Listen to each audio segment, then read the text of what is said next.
وبركاته. وعليكم السلام ورحمة الله وبركاته. هذا الروتين هذا ولا ايش هذا؟ ها؟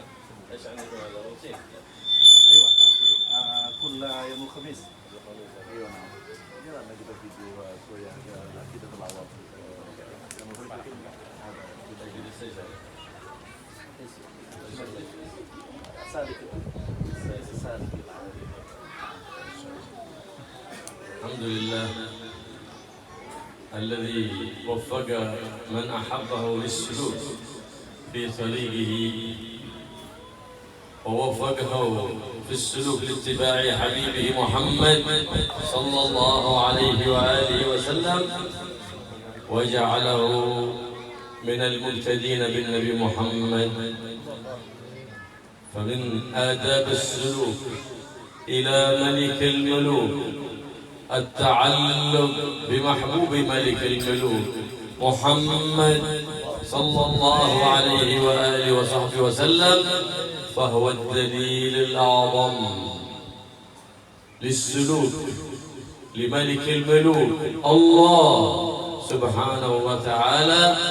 الله يوفقنا وإياكم لاتباع هذا النبي الكريم والسلوك في طريق الرؤوف الرحيم محمد صلى الله عليه وآله وصحبه وسلم، ويحيينا وإياكم على اتباعه ومحبته، ويحشرنا في زمرته في عافية وسلامة يا رب العالمين. Alhamdulillah, tamu kita yang mulia al-Allamah Da'iyullah al-Habibullah Abdurrahman al-Muhbar memulai tausiah beliau dengan mengucapkan puji syukur kepada Allah dan salawat kepada baginda Nabi SAW. Tadi beliau menanyakan tentang nama majelis kita, lalu kita beritahu pada beliau nama majelis kita ada As-Salikin.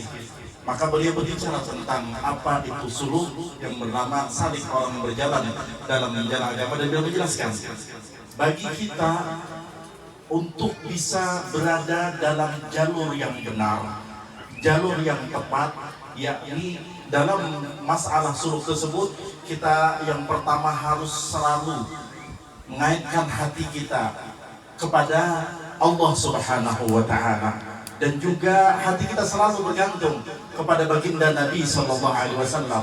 Dengan demikian, setelah itu dilaksanakan, maka semua pekerjaan kita, aktivitas kita, semuanya bermuara kepada orang yang dicintai oleh Allah Subhanahu wa Ta'ala, yaitu Habibana Muhammad Sallallahu Alaihi Wasallam. Maka beliau mendoakan kepada kita semua supaya kita mendapatkan taufik dan hidayah untuk selalu berada di jalan jalur yang telah benar ini, di suluk yang jalan benar ini, sehingga kita mendapatkan keridhaan daripada Allah Subhanahu wa Ta'ala. فأول قدم يضعه السالك في سلوكه إلى ملك الملوك سبحانه وتعالى هو التوبة الصادقة لله، وتتحقق التوبة بالندم على ما فرط في الأيام الماضية، ويعزم عزما جيدا بأن يبدل سيئاته الماضيات بحسنات جديدات مرضيات لله رب البريات. Maka kata beliau, langkah pertama bagi seorang yang berjalan, yang salik, berjalan di jalan supaya dia berada dalam keridhaan Allah Subhanahu wa Ta'ala, raja di raja, maka yang pertama kali dia harus lakukan adalah bertaubat. Bagaimana cara bertaubat tersebut, kata beliau tadi, yaitu dengan menyesali semua yang pernah dilakukannya daripada kedurhakaan kepada Allah Subhanahu wa Ta'ala, dan bertekad yang kuat tidak akan melaksanakannya lagi. Pertama yaitu bertaubat dan dengan menyesal dengan senyasalnya, dan di dalam hati tekad atau tekad tidak akan melaksanakannya lagi. Ini langkah pertama, kata beliau. فأول ما يكون في قلب العبد من عزم في المستقبل على طاعة الرحمن بعد الاستغفار والتوبة، فإنه يكون قد سلك في منهج التائبين، والتائب محبوب عند رب العالمين. بل من قال تعالى إلا من تاب وآمن وعمل صالحا أولئك يبدل الله سيئاتهم حسنات ليس يغفرها فقط بل يبدلها إلى حسنات إن كان تاب توبة صادقة واستقر الإيمان في قلبه وأتبع تلك الأعمال السيئات بأعمال صالحات أبدل الله السيئات الماضيات إلى حسنات جديدات وغفر الله له ما مضى وحفظه فيما بقي وما هو آت. Maka kata beliau, kalau langkah pertama telah kita laksanakan, itu dengan bertaubat dan beristighfar kepada Allah Subhanahu wa taala, maka yang akan dia dapatkan adalah Allah akan mengampuni segala dosa-dosanya. Kemudian setelah itu tidak cukup itu juga. Dalam rangka yang terlaksanakan ini, maka Allah secara otomatis juga akan merubah segala hal tindak tanduknya, aktivitasnya, daripada dulunya kedurhakaan kepada Allah Subhanahu wa taala, kemaksiatan kepada Allah Subhanahu wa taala, dirubah menjadi sesuatu kebaikan dan kebaikan demi kebaikan. Itulah yang akan didapatkan bagi orang yang sudah berada dalam sebuah makam bertaubat kepada Allah Subhanahu wa taala. Man kana muqassiran fi shalah يتوب إلى الله ويواظب على الصلاة في أوقاتها لأنها سبب السعادة في الدنيا وسبب السعادة في الآخرة وسبب لجلب الأرزاق الحسية وجلب الأرزاق المعنوية. Maka juga diantaranya misalnya dahulu dia sering melalaikan sholat, dulu dia kurang dalam kekhusyuannya dalam melaksanakan sholatnya, maka dengan telah bertaubat kepada Allah Subhanahu wa taala tersebut, dia memperbaiki sholatnya. Nah, ketika dia telah memperbaiki sholatnya, maka berarti dia telah merubah kehidupannya menjadi sebuah kebahagiaan, berubah menjadi dibukakan baginya rizki-rizki Allah Subhanahu wa taala, baik rizki yang didapatkan dirasakan secara jasmani ataupun rizki yang didapatkan secara rohani, dan kesemuanya itu didapatkan ketika dia telah bertobat kepada Allah Subhanahu wa taala. Qala Rasulullah sallallahu alaihi wasallam, ya Aba Hurairah, mur ahlaka bis salah yarzuqka Allah min haitsu la tahtasib. Maka seperti yang pernah diperintahkan oleh baginda Nabi SAW kepada sahabat beliau Sayyidina Abu Hurairah, wahai Abu Hurairah, perintahkanlah keluarga untuk melaksanakan sholat. Maka dengan melaksanakan sholat tersebut, engkau akan diberikan rezeki oleh Allah Subhanahu wa taala yang dari sesuatu yang tidak disangka-sangka. لهذا لعظمة هذه الصلاة افترضها الله على حبيبه مصطفى في ليلة المعراج من غير واسطة ملك ليخبر عباده أن أفضل عبادة عند الله هي الصلاة، أي العبادات البدنية، فرضها أفضل الفروض ونفلها أفضل النوافل. Maka oleh sebab itulah saking mulianya salat ini, maka Allah Subhanahu wa taala mewajibkan kepada baginda Nabi sallallahu alaihi wasallam langsung tanpa perantara malaikat. Itu menunjukkan bahwasanya salat ini adalah sepaling mulianya, sepaling afdal ibadah kepada Allah Subhanahu wa taala, dan kewajibannya adalah sebaik-baik kewajiban kepada Allah Subhanahu wa taala, dan segala sunnah-sunnahnya adalah sebaik-baik sunnah yang kita laksanakan untuk Allah Subhanahu wa taala. الصلاة صلة بين العبد وربه فمن تركها فقد قطع الصلة بينه وبين الله سبحانه وتعالى. Maka salat adalah penghubung antara kita kepada Allah Subhanahu wa taala. Jadi ketika orang meninggalkan salat, berarti dia telah memutus hubungan dengan Tuhannya Allah Subhanahu wa taala. فكان رسول الله صلى الله عليه وآله وسلم إذا أهمه أمر أو زنه أمر وفزع إلى الصلاة وناجى مولاه في صلاته لله سبحانه وتعالى، لأن الصلاة حضرة من حضرات الله سبحانه وتعالى.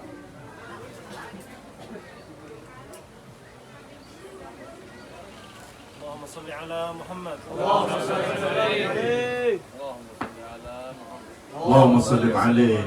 Maka kata beliau, salat adalah sesuatu yang baginda Nabi SAW apabila menghadapi sebuah permasalahan, apabila dirundung sebuah kesumpahan di sebuah perkara, maka yang dilakukan Nabi SAW adalah salat.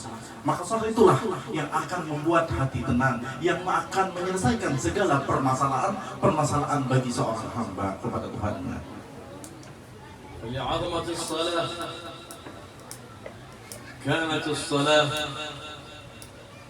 ميزان العبد في هذه الدنيا، فمن أصلح صلاته في دنياه أصلح الله له سائر عمله في يوم القيامة. Maka salat tersebut juga adalah menjadi sebuah barometer, sebuah timbangan bagi hamba di dunia ini. Maka apabila dia memperbaiki salatnya, berarti dia telah menyelamatkan dirinya di hari kiamat nanti. لهذا ورد أن أول ما يحاسب عليه العبد يوم القيامة الصلاة، فإن وجدت تامة تمت له سائر أعماله، فإن وجدت ناقصة نقصت له سائر أعماله. Maka ketika hari kiamat nanti, pertama kali yang dihisab dan diperhitungkan adalah salatnya. Ketika salatnya telah sempurna, maka selamatlah yang lain-lain, dimudahkan segala perkara yang lain. Tetapi manakala salat tersebut ada sebuah kekurangan, maka yang lain pun tambah sulit lagi untuk dihisabnya. فلهذا أمرنا الله سبحانه وتعالى على لسان حبيب محمد بالصلاة في أوقاتها، فقال في صفة المتقين الذين من ذلك كتاب لا يهدى للمتقين الذين يؤمنون بالغيب ويقيمون الصلاة فلا تقوى إلا بإقامة الصلاة. Maka kata beliau, selain itu juga salat adalah menjadikan simbol bagi kita. Maka ketika seseorang dikatakan dalam ayat yang beliau sampaikan tadi adalah orang-orang yang beriman tersebut adalah bertakwa, dan ketakwaan seseorang tersebut terlihat daripada salatnya. Maka salah satu menjadi simbol kita juga sebagai seorang mukmin yang beriman kepada hari akhir dan juga hal yang gaib, yaitu juga at-taqwa dengan melaksanakan salat tersebut. كل من أحب أولاده أمرهم بالصلاة من صغرهم ورباهم على محبة الصلاة والاتباع لحبيب الله محمد صلى الله عليه وسلم. Maka bagi kita yang mengaku cinta dan menyayangi akan anak-anak kita, kata beliau, maka sudah seharusnya kita menyuruh anak-anak kita untuk melaksanakan salat tersebut supaya membuat dia juga menyayangi dan disayangi oleh Allah Subhanahu wa taala. والنبي محمد صلى الله عليه وسلم يقول صلوا كما رأيتموني أصلي. Maka kata baginda Nabi SAW, salatlah kalian sebagaimana kalian melihat aku salat. كيف نعرف صلاة النبي إلا بحضور مجالس العلم وبتعلم العلم المتصل بالنبي محمد صلى الله عليه وسلم، فنعرف أخلاق النبي محمد، عبادة النبي محمد، أدب النبي محمد صلى الله عليه وآله وسلم، وبهذا تقر بنا عين النبي محمد بإقامة شرع النبي محمد وإحياء سنة النبي محمد صلى الله عليه وآله وسلم. Maka bagaimana kita bisa ingin melaksanakan sholat seperti sholatnya baginda Nabi SAW kecuali dengan hadir seperti majelis seperti ini. Di dalam majelis ilmu lah kita bisa mempelajari sholatnya Nabi. Di dalam majelis ilmu pula kita mempelajari ilmunya Nabi. Dan di majelis ilmu pula, majelis ta'lim pula, kita bagaimana mempelajari akhlak dan serta tidak tanduk apa aktivitas daripada baginda Nabi Sallallahu Alaihi Wasallam. Maka disitulah kita bisa mempelajarinya, dan setelah bisa mempelajarinya, kita bisa menerapkannya dalam kehidupan kita. وتقر الإنسان عينه بأولاده في الدنيا وبعد مماته إذا هو رباهم على هذا المنهج القويم، منهج الرؤوف الرحيم محمد، فإنهم بيعرفون حقوق الوالدين وبيؤدونها في حياته وبعد مماته، في حياته بالبر وبعد مماته بالزيارة والاستغفار والصدقة عنه. وبالذكر الحسن بعد وفاته، فإن الإنسان يبقى حيا بعد مماته بذكر حسن في أبنائه إن رباهم على الأدب الحسن والخلق الحسن والمنهج الحسن المتصل بجد الحسن محمد صلى الله عليه وسلم. Maka sudah sepatutnya bagi kita yang sayang kepada anak kita yaitu mengajarkan akhlaknya baginda Nabi Sallallahu Alaihi Wasallam. Salah satunya yaitu dengan kita menyuruh mereka untuk sholat. Maka dengan demikian di majelis ilmu seperti ini pula lah mereka akan belajar untuk merubah kehidupan anak tersebut agar dia selamat, agar dia bahagia di dunia. Dia akan berbahagia dengan apa? Dengan bahagia tersebut yaitu dengan berbaktinya anak tersebut kepada orang tuanya.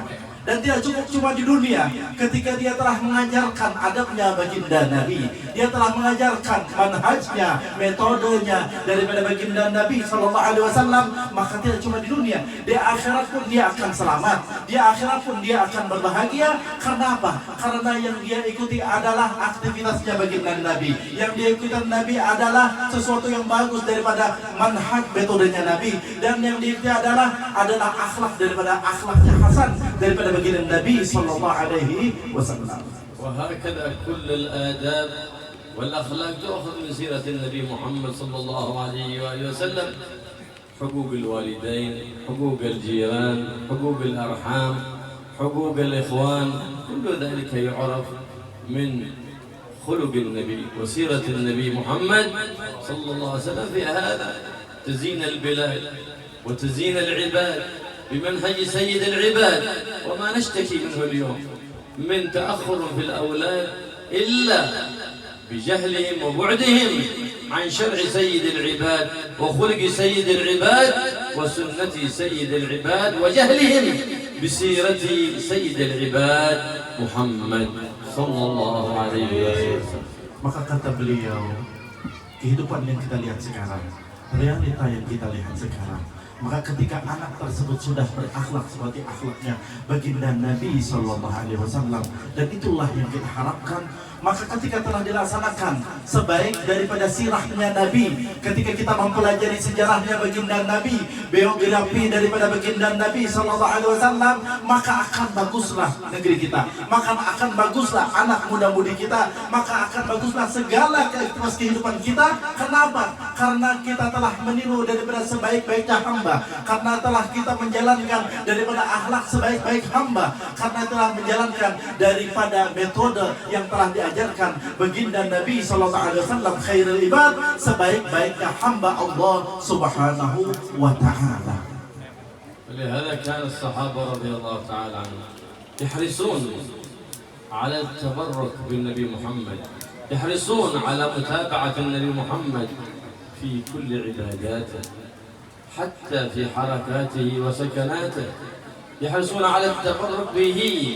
ما من شراب شرب منه إلا وحرصوا على الشرب بعد من ذلك الإناء، بل ربما يأتون بآنيتهم التي فيها الماء ويضعونها أمام بيت النبي محمد صلى الله عليه وآله وسلم ليطرح يده تبركا بيده صلى الله عليه وسلم. وهو من أخلاقه الكريمة في شدة البرد القارس يضع يده في الماء البارد جبرا لخواطر أولئك الناس المعتقدين المحبين لهذا النبي الرؤوف الرحيم محمد صلى الله عليه وآله وسلم. في هذا الاتباع بهذه المحبة قوي الإيمان واليقين، فصارت القلوب تكشف لها من علم علام الغيوب. Maka dengan demikianlah kita lihat bagaimana para sahabat, mereka sangat bersungguh-sungguh, mereka sangat berlomba-lomba untuk mendapatkan keberkahan daripada Nabi. Mereka bertabarruk kepada Nabi, mereka bersungguh-sungguh dalam mengikuti segala apa yang dilakukan Nabi, baik duduknya Nabi atau gerakannya Nabi, mereka ikuti. Bahkan di antara mereka sebagaimana yang beliau ceritakan tadi, ada sahabat-sahabat yang mereka sangat cinta kepada Nabi Sallallahu Alaihi Wasallam. Mereka bawa daripada tempat minum yang dahulunya mereka berebutan kalau pada bekas daripada baginda Nabi SAW. Mereka berebut dengan sesuatu yang di situ pernah diminum baginda Nabi SAW, dan tidak cukup sampai di situ. Bahkan mereka itu membawa gelas dan semua tempat-tempat dibawa diletakkan di muka baginda, di muka rumah baginda Nabi SAW. Supaya apa? Supaya Nabi ketika keluar daripada rumahnya Nabi SAW, beliau menyentuhkan tangannya saja kepada gelas tersebut, kepada tempat tersebut, sehingga walaupun bagaimana akhlak Nabi SAW, walaupun dalam keadaan yang sangat dingin sekalipun, baginda Nabi keluar dan menyentuhkan tangannya beliau kepada mereka untuk menyenangkan daripada hati para sahabat tersebut, supaya mereka mendapatkan keberkahan. Maka ketika sudah ada keberkahan, ittiba sudah ada, dan cinta kepada Nabi SAW sudah ada, maka akan bertambahlah iman seseorang tersebut kepada Allah Subhanahu wa ta'ala. Ulama, "Lau ta'addab al-mu'min bi adab wahid من أدب النبي محمد لظهر عليه نور من أنوار الولاية ولو بأدب داخل الخلاء فكيف إذا تأدب بكل آداب النبي محمد لسطعت على قلبه الأنوار ولا صار مخطوبا لحضرة الملك الغفار سبحانه وتعالى. Maka kata beliau, andai kata satu orang saja, mereka satu orang tersebut menjalankan satu aja daripada adab Nabi SAW. Misalnya bagaimana dia meniru adab Nabi SAW ketika di kamar mandi. Maka ketahuilah kata beliau, satu adab tersebut akan mengeluarkan cahaya nur daripada kewalian seseorang yang dia dapatkan daripada baginda Nabi SAW. Lalu bagaimana lagi kalau dia tidak cuma satu melakukan adab Nabi, bahkan banyak daripada adab Nabi dilakukan, maka akan terbukalah segala hijab, maka akan terbukalah baginya segala kebaikan-kebaikan daripada Allah Subhanahu wa ta'ala.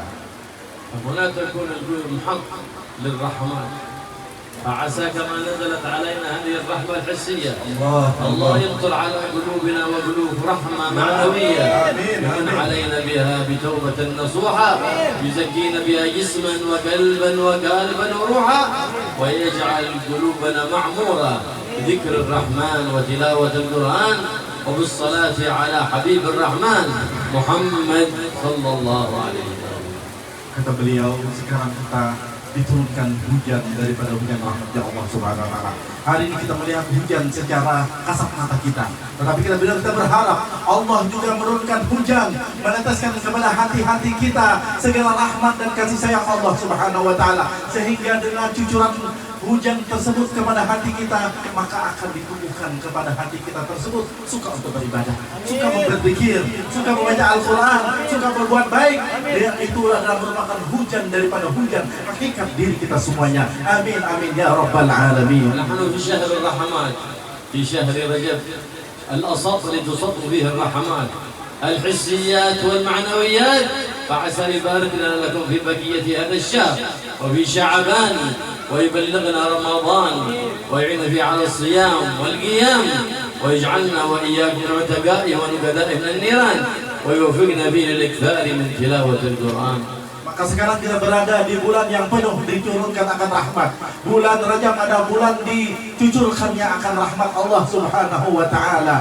Dituangkan akan kita rahmat daripada Allah Subhanahu wa ta'ala. Maka beliau mendoakan kepada kita semua, semoga kita bisa menjalankan sisa daripada bulan Rajab ini sehingga sampai ke bulan Ramadan nanti. Sehingga dengan melalui semua tersebut, maka kita diberikan kekuatan untuk bisa beribadah kepada Allah Subhanahu wa ta'ala. Dan dengan ibadah tersebut nantinya akan diampunkan segala dosa kita, dan dengan itu semua juga maka akan dihilangkan atau dijauhkan kita daripada azab api neraka. Amin ya rabbal alamin. هذه الأيام هي أفضل أيام يفتح الإنسان فيها صفحة جديدة مع الله، لأن من أحسن العمل فيها وفقه الله للإحسان في شعبان والإحسان في رمضان وإدراك ليلة القدر ليلة الغفران في شهر رمضان.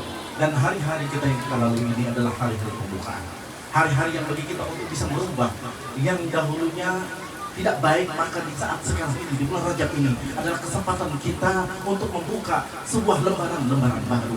Maka ketika kita telah diberikan taufik dan hidayah bisa berbuat kebaikan di bulan Rajab yang mulai ini, maka tentunya di bulan Sya'ban dan di bulan Ramadan akan dimudahkan juga, dimudahkan kita untuk beribadah kepada Allah Subhanahu wa ta'ala. ينبغي دائما الاكثار من الاستغفار، لا سيما في شهر رجب ينبغي اكثر الاكثار من الاستغفار، لانه شهر الاستغفار وشهر التوبه والرجوع للملك الغفار سبحانه وتعالى.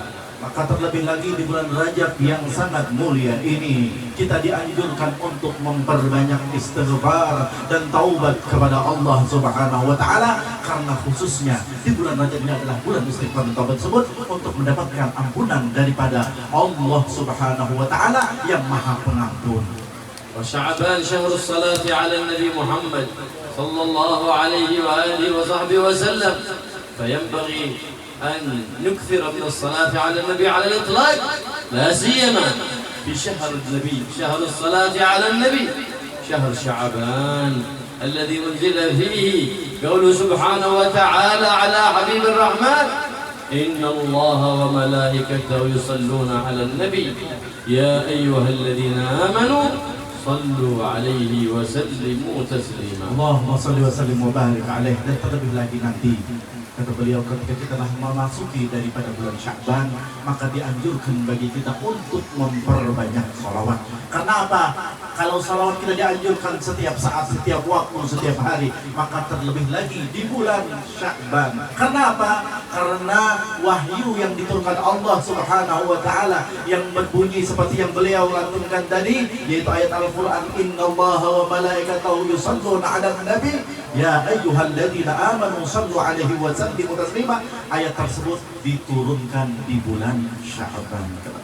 ومن أقوى الأسباب المثبتة للسلوك في طريق ملك الملوك، مثبتة أقدام السالكين بعد التوبة الصادقة والاستغفار، الإكثار من الصلاة على النبي المختار محمد صلى الله عليه وآله وسلم، فإنها تنفي الخبث من قلب الإنسان كما تنفي النار، كما ينفي الكير خبث الحديد.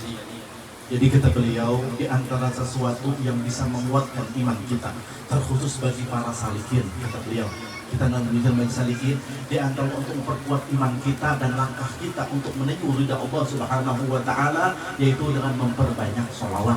Karena apa? Kata beliau, sholawat tersebut akan menghapus noda-noda yang ada di dalam hati kita. Sebagaimana kata beliau tadi, orang kalau ingin menghilangkan karatan di dalam besi, maka itu dengan api.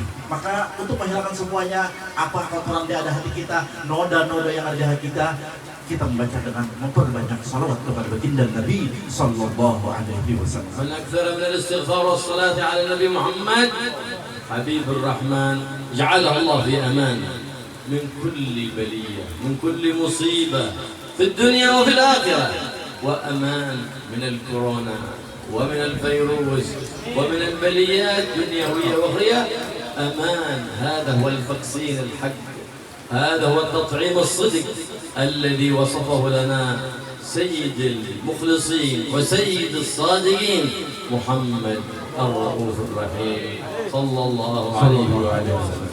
Maka bagi orang yang memperbanyak salawat, melazimkan akan salawat, akan datang padanya sebuah keamanan. Keamanan dirinya daripada segala sesuatu yang ditakutinya, keamanan daripada virus-virus yang ada sekarang, keamanan daripada segala sesuatu yang corona dan lain sebagainya. Dan itu merupakan, salawat tersebut merupakan sebuah vaksin yang sehakikatnya, vaksin yang sebenarnya, kata beliau. Dan itu juga merupakan sebuah imunisasi untuk kesehatan diri kita, yaitu salawat kepada baginda Nabi sallallahu alaihi wasallam. وقد بشر النبي محمد صلى الله عليه وسلم المكثر من الصلاة عليه ببشارات، فقال أنه يغفر الله له ذنبه ويكشف همه ويرفع غمه ويقضي الله دينه، أي يسر له ذلك من حيث لا يحتسب.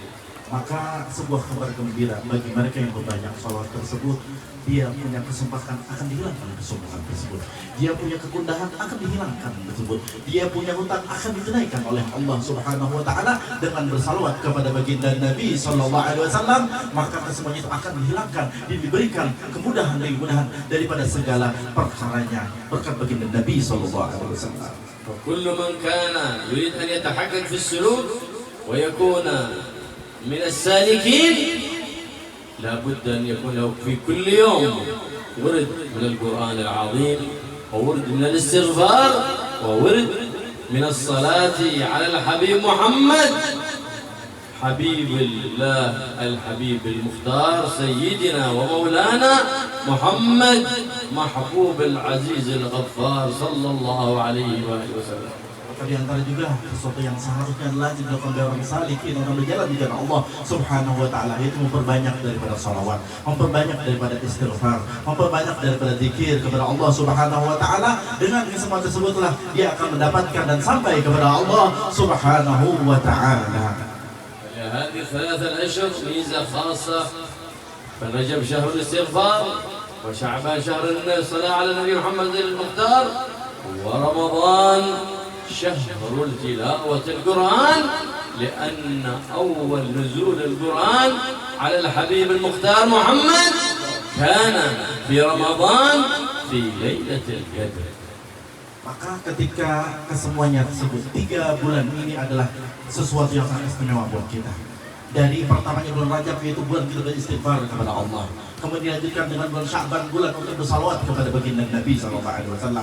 Maka dilanjutkan lagi dalam bulan Ramadan, yaitu untuk membanyak membaca Al-Quran, karena Al-Quran tersebut diturunkan di bulan Ramadan. ومن استطاع أن يجعل له القرآن وإلا فلا يعجز أن يكرر السورة القصيرة، فإنها فيها فضائل كثيرة، خصوصا سورة الفاتحة والإخلاص والمعوذتين. Maka kata beliau, bagi seseorang yang tidak mampu untuk memperbanyak membaca hal-hal tersebut tadi, maka tidak meninggalkan sama sekali, minimal dia melakukan atau membaca daripada surah Al-Fatihah, kemudian Qul Huwallah dan Qul A'udzu Birabbil Falaq dan Qul A'udzu Birabbin Nas, yang kesemuanya itu untuk melengkapi dan tidak karena lemah tidak bisa melakukan yang banyak, zikir yang banyak daripada wiridan tersebut, maka minimal hal ini tidak ditinggalkan kata beliau. قد قال يعجز أحدكم أن يقرأ القرآن قبل أن ينام في كل ليلة. كيف يا رسول الله؟ كل ليلة يقرأ القرآن كله قبل أن ينام؟ قال نعم، واحدة مرة من سورة الإخلاص تعدل بثلث القرآن، وثلاث من سورة الإخلاص تعدل بقراءة القرآن. Maka begitu Nabi SAW menyuruh pada sahabat ketika ingin dia tidur maka dia membaca Al-Quran. Bagaimana Nabi SAW bisa mengatakan Al-Quran? Maka dikatakan Nabi SAW dengan membaca Qul Huwallah 3 kali itu sama dengan menghatamkan Al-Quran. ومن أكثر من قراءة سورة الإخلاص رزقه الإخلاص في جميع أعماله ومات على حسن الخاتمة. Dan terlebih banyak lagi fadilat daripada membaca surah Al-Ikhlas atau Qul Huwallah tersebut, maka akan diberikan Allah Subhanahu wa taala derajat mati dalam keadaan husnul khatimah. Amin ya rabbal alamin. الله يطيل أعماركم ويختم لنا بحسن الخاتمة. Semoga Allah memanjangkan umur kita dan umur kita semuanya dan mematikan kita nanti dalam keadaan husnul khatimah. أسباب الموت على حسن الخاتمة لزوم هذه الصلاة في كل ليلة 10 مرات، وفي ليلة الجمعة 100 مرة، وهي اللهم صل على سيدنا محمد النبي الأمي الحبيب المحبوب العالي القدر العظيم الجاه وعلى آله وصحبه وسلم. Maka barang siapa yang ingin mati dalam keadaan husnul khatimah, kata beliau, maka yaitu melazimkan daripada sholawat yang beliau bacakan tadi, yaitu setiap malamnya 10 kali, dan kemudian di setiap malam Jumatnya yaitu membaca 100 kali. Insyaallah. Insyaallah. اللهم صل على سيدنا محمد النبي الأمي الحبيب المحبوب العالي القدر العظيم الجاه وعلى آله وصحبه وسلم.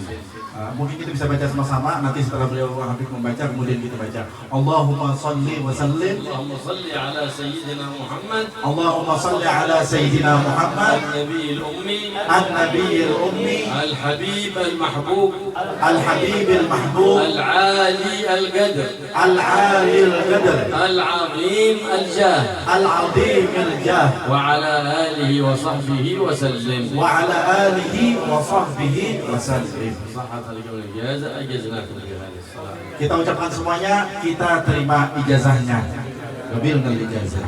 الله يتولانا بولاه ويرعانا برعاه ويجعلنا وإياكم ممن حفظه ورعاه ولا يجعلنا من خالف أمره وعصاه يا رب العالمين. اللهم كما أكرمتنا بهذه الرحمة الحسية رحمة الجدوب فأكرمنا برحمة القلوب يا علام الغيوب ببركة حبيبك محمد الحبيب المحبوب. اكفنا كل مشروب وكل مرهوب واعفنا كل محبوب. يا حي يا قيوم يا ذا الجلال والإكرام.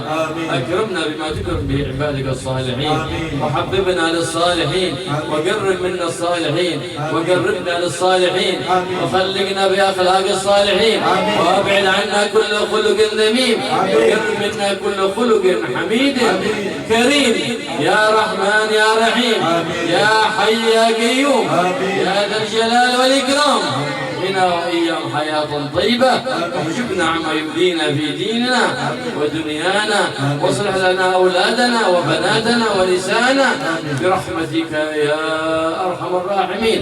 وأنزل البركة على قلوبنا وعلى بيوتنا وعلى أولادنا وعلى نسائنا واجعل بيوتنا معمورة بالعلم والعمل والكرم والتقوى والخير والبركة والنور واجعل أيامنا وليالينا وأعوامنا فرح وسرور بجاه النبي محمد بدر البدور يا عزيز يا غفور يا شكور يا حي يا قيوم يا ذا الجلال والإكرام. واجعلها مستقر العلوم النافعة واجعل أرباب العلوم النافعة في قلوبنا وقلوب أولادنا وأحبابنا وأولادنا أحفادنا وأصباطنا يا رب العالمين. وطلبتنا وطالباتنا ومن والانا ومن والينا واشف ما دعوناك الوالدين والمولودين والأقارب والمحبين ومن أحاط بشرف قلوبنا أجمعين واشملنا واشمل برحمة خاصة وإنا لنا أطماعا في رحمتك الخاصة فلا تحرمنا وظنونا جميلة هي وسيلتنا إليك فلا تخيبنا واجعلنا في الحسن العظيم جميع الأنبياء فاجزل مكي من الذنوب واغفر لنا ما مضى وما فيما بقي وما هو آت وقض لنا الحاجات بلغنا كل الأمنيات بجاه نبيك محمد سيد السادات واجعل آخر كلامنا بعد انقضاء آجالنا قول لا إله إلا الله لا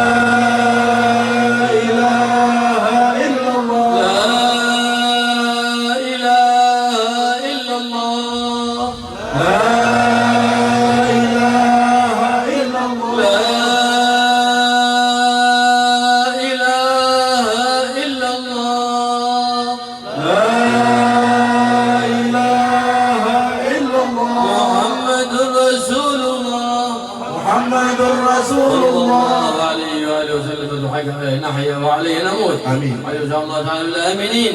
اللهم حين عليها يا حي اثنى عليها يا مميت اثنى عليها يا باعث اجل ما في قلوبنا وغفر بها ذنوبنا واستر بها عيوبنا واصلح بها قلوبنا وقلبنا يا رب العالمين. شفي مرضانا وعافيها مبتلانا وارحم بها احيانا وامواتنا يا رب العالمين واجعلنا من ابر الابناء بالاباء والامهات احياء واموات برحمتك يا ارحم الراحمين يا ارحم الراحمين.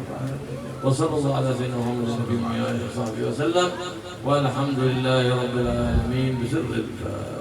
أعوذ بالله من الشيطان الرجيم.